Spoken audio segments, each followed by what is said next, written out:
यस्य प्रहौरसि दक्षिणा सहस्रवृष्टि सुततेजा वायुरसि तिग्तेजा दृष्टोवलः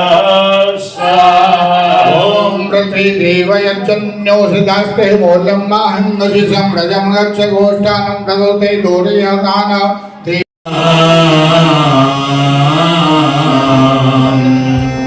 अवितु वक्तारम् अवितु माम् अवितु वक्तारम्।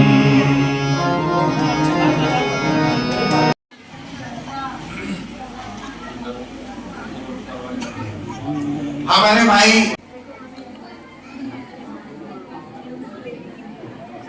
बतानी है और साथ में आप लोगों को भी कुछ यज्ञ की प्रेरक बातें बतानी है, लेकिन कुछ विवस्थावश आचार्य जी को कहीं दूसरी जगह जाना है।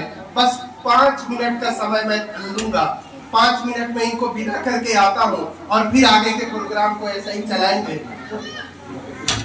इतने देर पहले एक परिचय करा देंगे, उसके बाद मुकेश जी भजन सुनाएंगे। मैं गुप्ता जी से चाहूंगा आप आइए।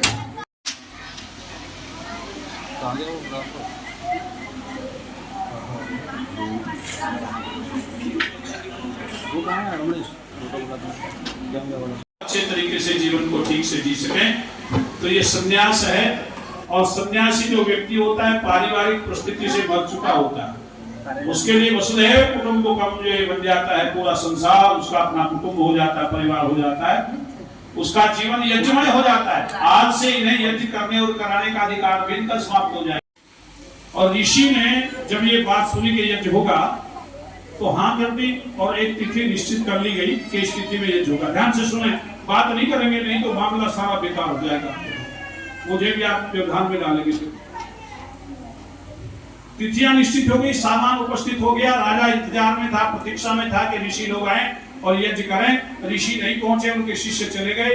राजा ने उस शिष्य से एक प्रश्न किया, वो आप लोग भी ध्यान से सुने। राजा ने प्रश्न किया कि यज्ञ किसमें प्रतिष्ठित है, मुझे ये बताना। तो शिष्य ने मना कर दिया, मुझे नहीं पता।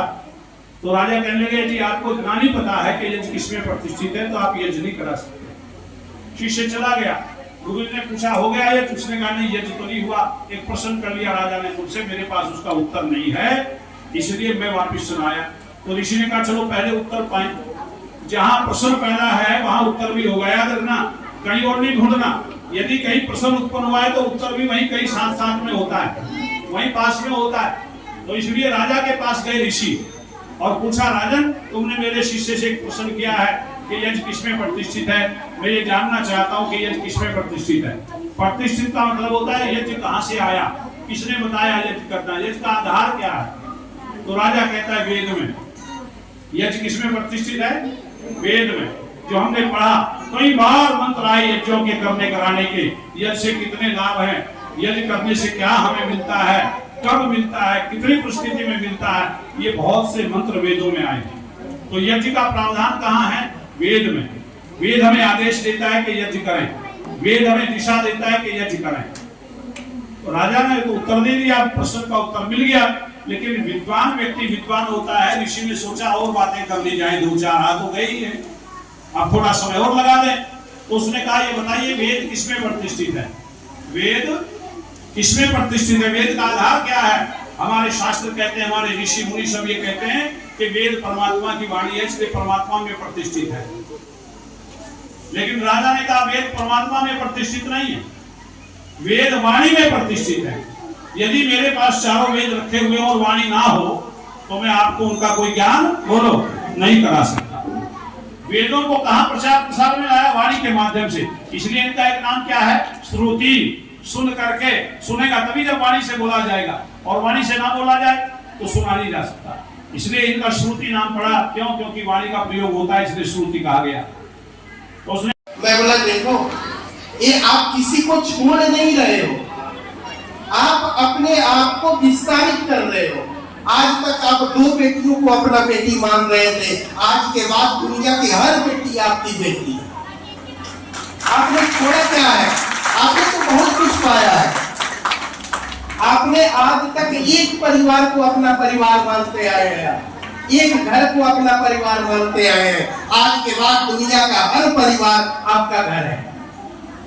आप उनसे जिस प्रकार से अपने परिवार में व्यवहार करते रहे, उस प्रकार से उनके साथ भी व्यवहार करें। और देखिए, संन्यास जो है वो किसी कपड़े और किसी प्रतीक का मोहताज नहीं है। ये तो दिल से फूटी हुई एक ज्वाला है, एक प्रकाश है, एक ज्योति है, जिसको व्यक्ति जीवन में अपनाकर और संन्यास हो सकता है। तो ज्यादा कुछ सोचने की जरूरत नहीं है डॉक्टर साहब। दूसरी बात, मैं थोड़ा सा आश्रम के विषय में सोच रहा हूँ, और बातें तो बहुत कुछ मैंने इन 3 दिनों के दौरान किया हूँ। जो विद्वान लोग आए थे इन्होंने किया है। जो मुख्य 2-3 काम और रहते हैं, जैसे कि हमारे भाई यहाँ पर हमारे सुनील उनियाल गामा जी भूतपूर्व मेयर रहे, और भाई साहब की मैं क्या प्रशंसा करूं। प्रशंसा तो उसकी की जाती है जो अपने परिवार का बाहर का हो, अपने परिवार से बाहर का। इस आश्रम का एक अंग बनकर जब तक मेयर रहे, जो कुछ भी हमने कहा, हर सुख में हर दुख में हमारे साथ खड़े रहे, और जितना हो सकता था उससे ज्यादा करके आज ये आश्रम का अगर रूप देखने को मिल रहा है तो इसमें भाई गामा जी का बहुत बड़ा योगदान। और इनके लिए तो हम आगे भी बहुत सारी शुभकामनाएं करते हैं कि भगवान इनको खूब आशीर्वाद दे और आगे बढ़कर और भी अच्छे ओहदे पर जाए, और देश समाज और जो आपने देहरादून के लिए किया है, निश्चित रूप से उतना कोई नहीं कर सकता, चाहे लोग कुछ भी कहते रहे, लेकिन आपने बहुत ही सराहनीय कार्य किया।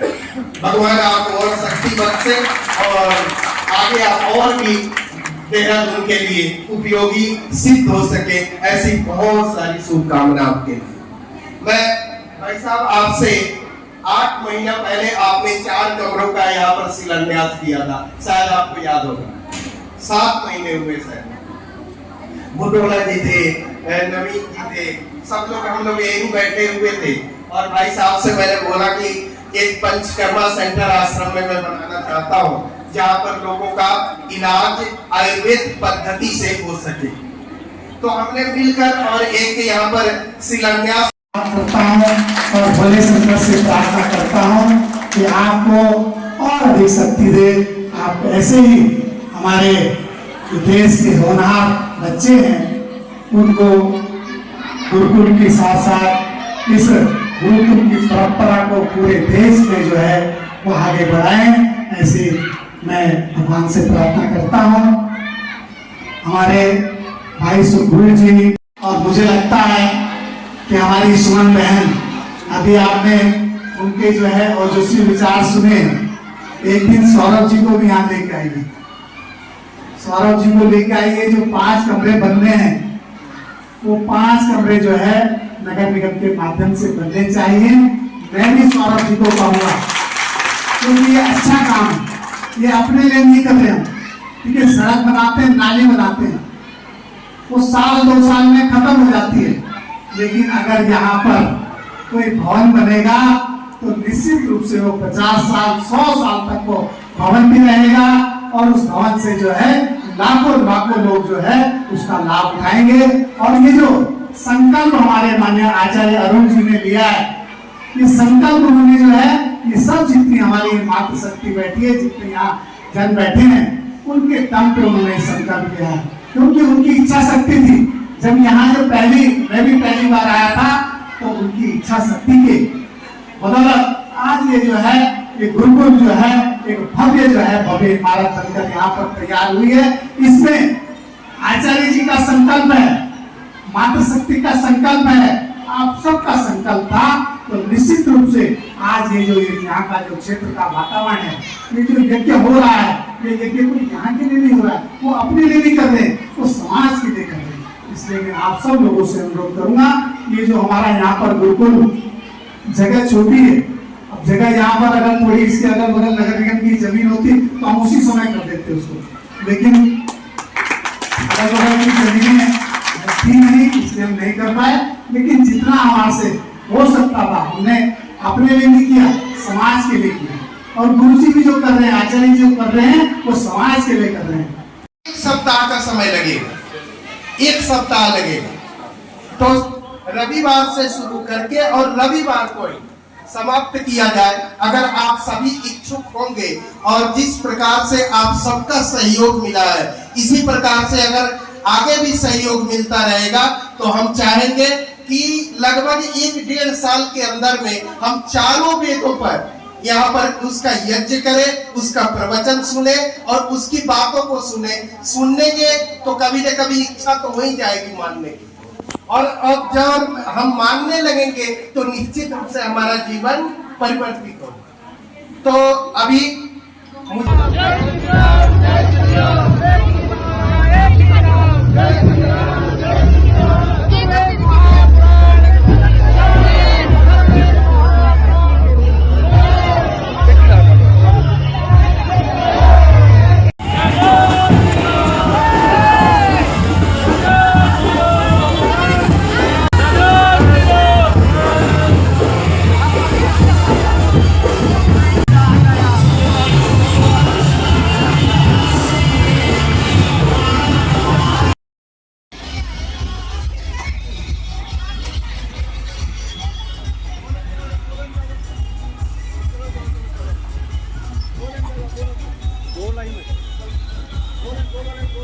लाइन में